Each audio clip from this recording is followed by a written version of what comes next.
Hello and welcome back to Seaside Garage. Today I'm going to do some work to the Peugeot 106 Rallye.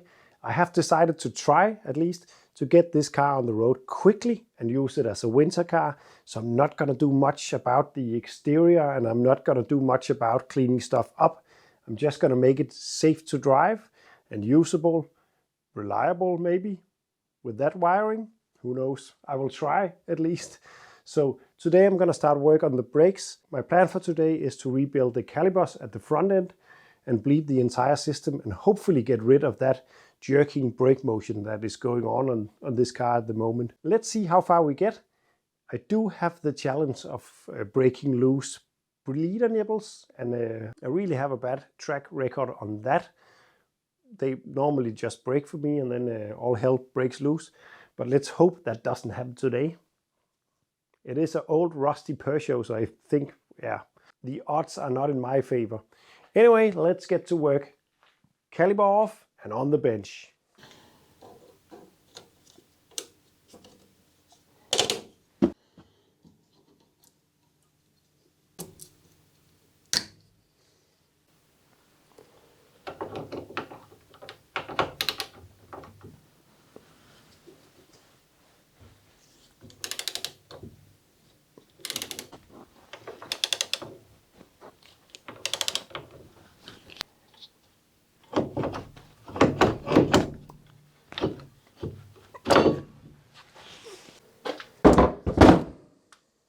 My plan is to rebuild this caliper, but my plan is not to make it look like a new caliper. I'm not going to paint it, I'm just going to clean it a little bit and then renew the seals and all that to make sure that everything works in there. This is because at the moment I'm just interested in getting this car on the road, so I could maybe use it as my winter car.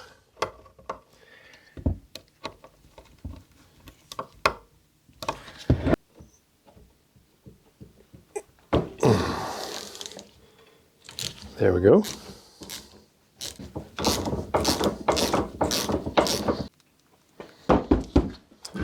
That means we should be able to take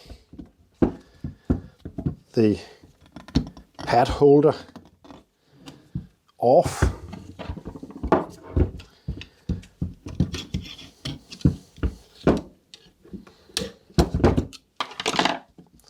And the pads, I forgot to order new pads, so I'm just going to reinstall these.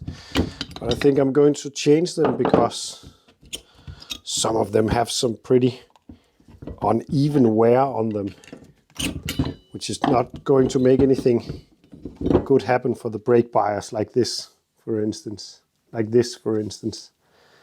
It's not touching in the middle. So new ones would be nice. I just forgot. Then I'm going to tap these out.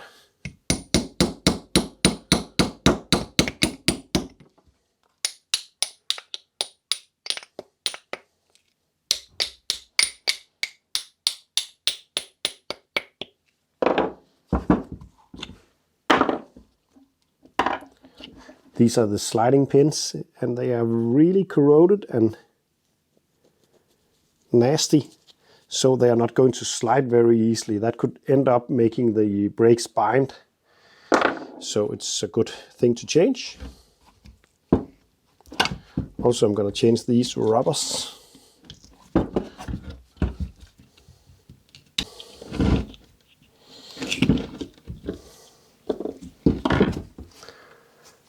Then I'm going to pop the piston out using compressed air. Well, that's the sound I was hoping to hear. I was not expecting this to be stuck because the brake did work, so and it's not. It came out very easily,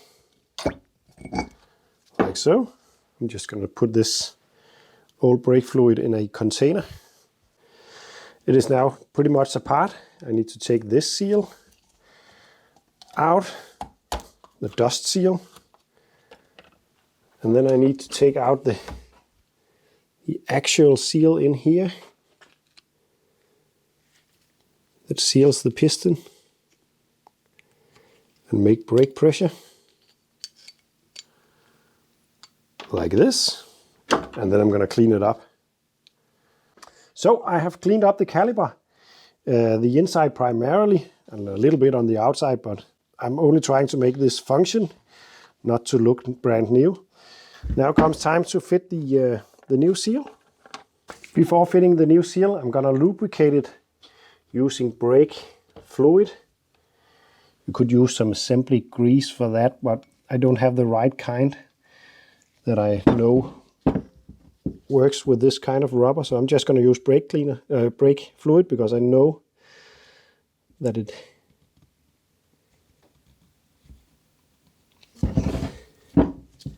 can stand that. Like this. Don't know how well that picks up, but it's inside there. Now I'm going to lube it up using more brake fluid. Trying to keep stuff clean is important. Then before fitting the now cleaned off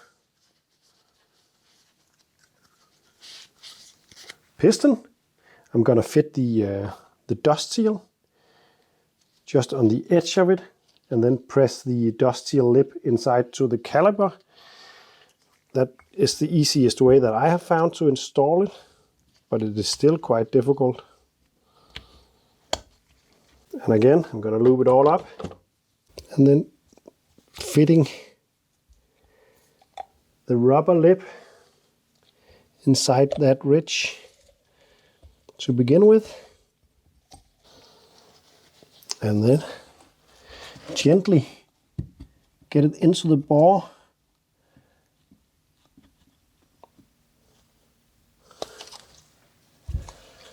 and past that seal without tearing it, of course. Like that. And then the rubber, new rubbers for protecting the slide pins goes in. That was one. This is the wrong way to do it, I'm sure, because it's way too difficult.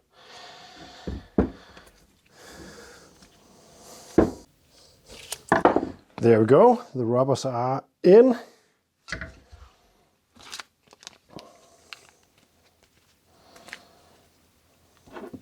Next up, we'll lube these slide pins up.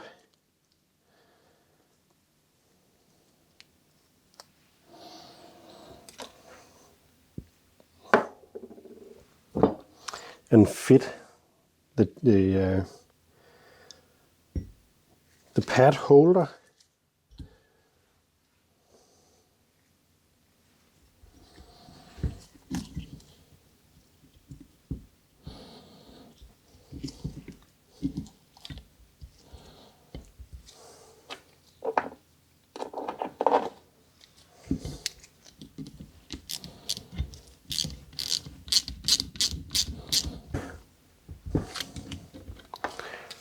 Like this, and then the brake shoes goes back on, and I am going to change them, but I have forgotten to order them, so this one will go back in for the time being.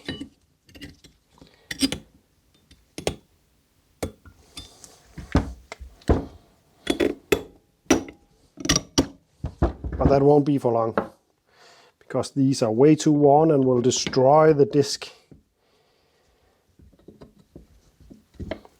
No reason for that.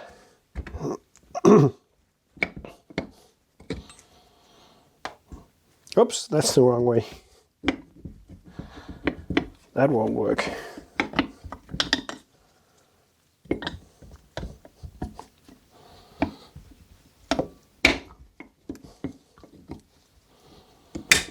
Like this. And then this retainer clip or spring goes back in like this. Then these are ready to go back on the car, so I will do that. So both calipers has been rebuilt. I even changed the brake lines. But now comes the time to put some brake fluid in it and bleed it out.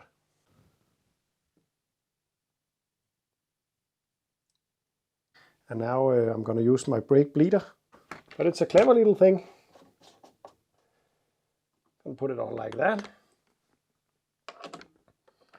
Like that. And then build some pressure.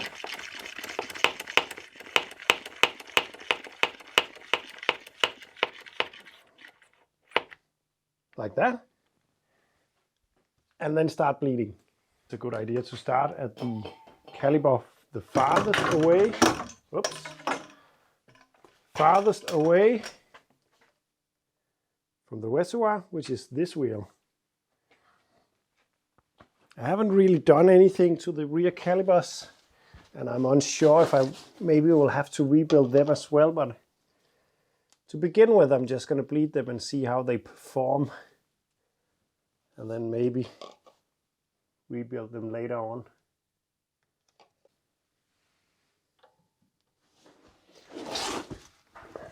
That is, if we can make this bleeder nipple go loose. Yeah, there it came. No, it snapped. As always, I'm so lucky with these things. Jesus Christ. Well, that is work for another day. It's late. So I'm gonna bleed the brakes on the front just to make the car drivable so I can get it out of the garage and braking. But this needs some more work before it will work, that's for sure. That's a shame, but that's just how it is. I think I can extract it though, so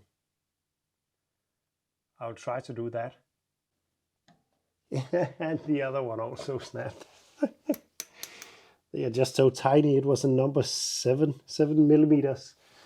So it didn't really have a chance. Everything is quite rusty on this car.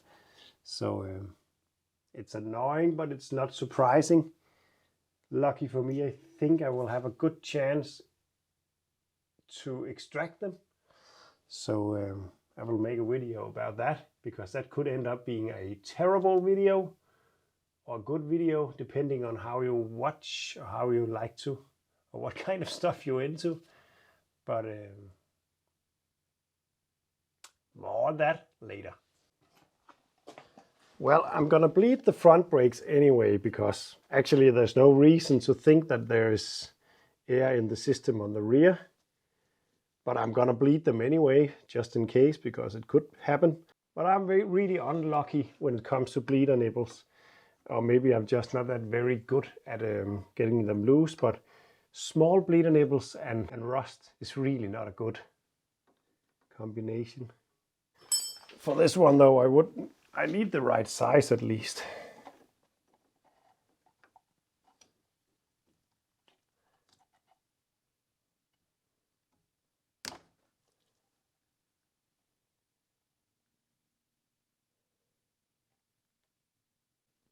There we go.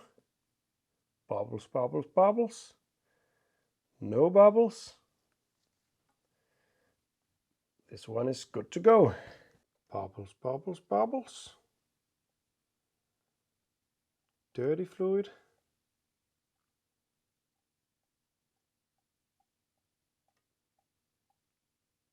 And clean fluid. That's good to go. There we go. Now the front brakes are rebuilt, at least the calipers. I still need to change the pads, and maybe I will have to do something about the calipers in the rear. At least I will have to fix the bleeder screws. Hopefully I can extract them and fix it that way. Else I will have to maybe change them. It's quite expensive to buy new calipers instead of just fixing. Either way, thank you for watching. It's progress, and that's a good thing. See you in the next one.